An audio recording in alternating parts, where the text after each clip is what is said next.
Hey, this is Dr. Drew Rubin. Welcome to another episode of ChiroSecure's Disruptive Pediatrics. Today, I'm going to talk to you about something that I think you're really going to like, and it's called separate and distinct. How did chiropractic get this concept of being separate and distinct? I discovered this a couple of weeks ago. I should say rediscovered the reason why, and I've gotten very passionate about this and I've done crazy amounts of research in the last few weeks to make this happen for you guys. And I know it's not exactly a pediatric topic, but it is because obviously and you'll see shortly, once you understand the ramifications of this case, this shows how chiropractic really was put on the map back in 1907. So if we can go to the PowerPoints, please. Thank you. And the way that I got involved with this is years ago, I have been a green book collector. And for those who don't know what green books are, that's like the chiropractic textbooks. So I've been collecting chiropractic textbooks for years, ever since I graduated in 89.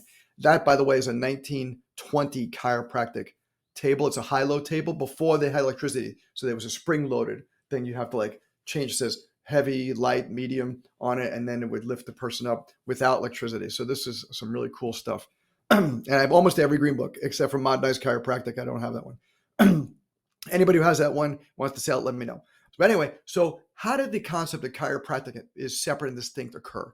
This is unbelievable. So this is B.J. Palmer. That's his wife, Mabel, on the left. D.D. Palmer, the chiropractic's birth father, there on the right. And then little David Palmer on D.D. Palmer's lap. This is one of the rare pictures of the family right there.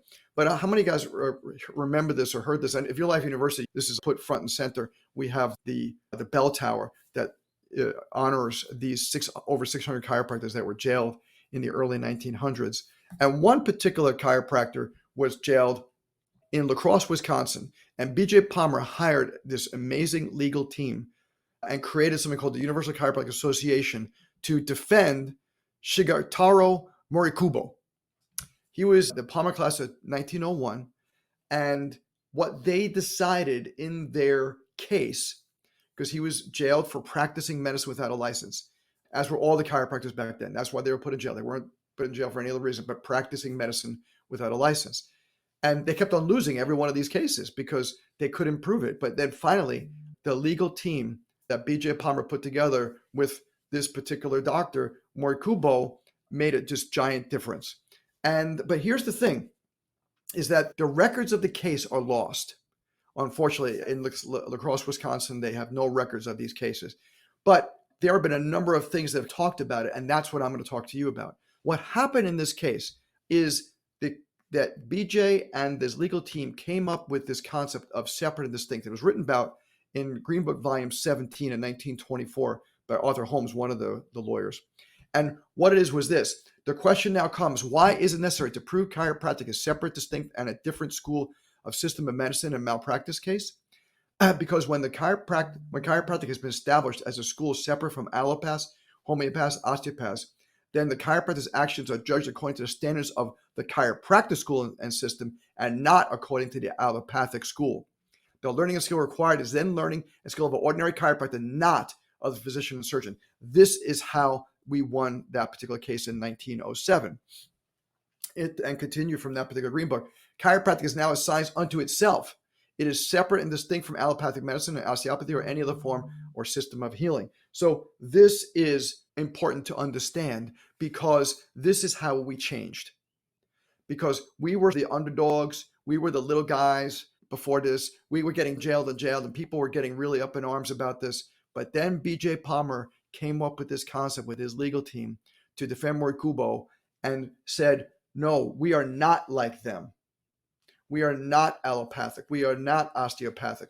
We are something completely different. And what did they do is they used different things. Now, this hadn't been written yet, the chiropractic textbook, but I love this coming out of the chiropractic textbook that Stevenson wrote in 1927. And this was part of the testimony that was actually used. You'll see from in the 1906 book, the first volume 1906 book, they actually used this in the testimony of the case. And from Osteopathy Illustrated, I am acquainted with the science of chiropractic as taught by D.D. Palmer of Davenport, Iowa. This is a Dr. A.P. Davis, who is a medical doctor.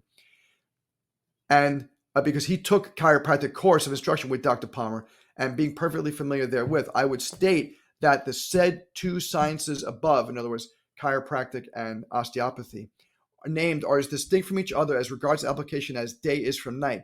They either can be practiced without the other or the knowledge of its existence, and therefore they're entirely different sciences, applied differently, and are no way related to each other, and are independently and absolutely different. This comes from Volume 1, The Science of Chiropractic. On the top, it says Science of Chiropractic. Volume 1, Science of Chiropractic by B.J. and D. Palmer. But then in Stevenson's textbook, obviously in 1927, not written, it was written years after this. Though chiropractic is young, comparatively, is nonetheless a well-developed science with proven facts and plausible theories based upon those facts and precise art, all of them systematized knowledge and a distinct field of investigation or object of study. This changed it. This changed chiropractic from being an underdog to being a contender, to being someone to be reckoned with. And from that point on, chiropractic took on a new meaning. From that 1907 case, chiropractic took on a new meaning. So they used the textbook, one of the original textbooks from the Palmer Chiropractic College that BJ and DD had written together. They used that original Science of Chiropractic textbook. And because of that, they were able to win that case. And from that point on, the amount of chiropractors being jailed got significantly less because they kept on using this as their defense. Chiropractic is not osteopathy. Chiropractic is not allopathic medicine. Chiropractic is its own thing, separate and distinct. And because of that, we were able to then as time morphed on, BJ started developing more things, different things. And then that's when pediatric chiropractic started coming about. Pediatric chiropractic really blossomed with Dr. Larry Webster, who formed the ICPA. And that's how everything changed. So we have a lot of thankfulness for what happened back in 1907 in this particular case, because this is what changed everything. And as illustrated with Stevenson's textbook, this is what made us a distinct field of investigation or study.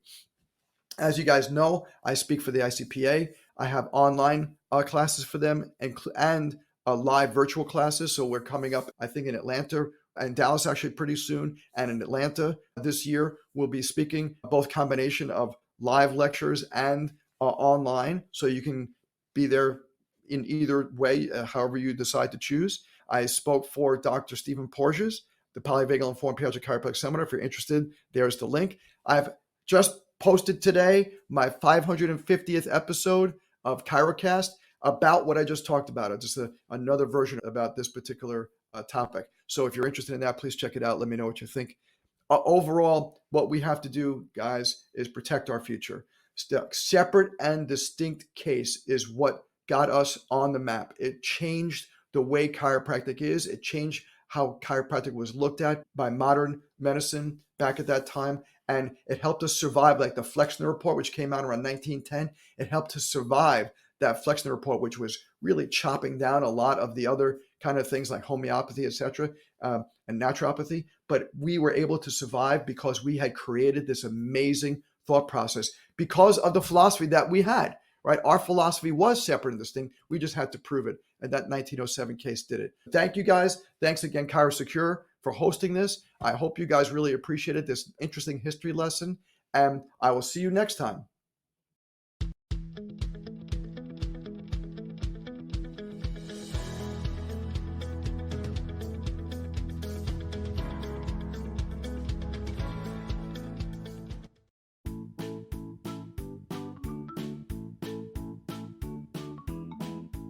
Today's pediatric show, Look to the Children, was brought to you by ChiroSecure.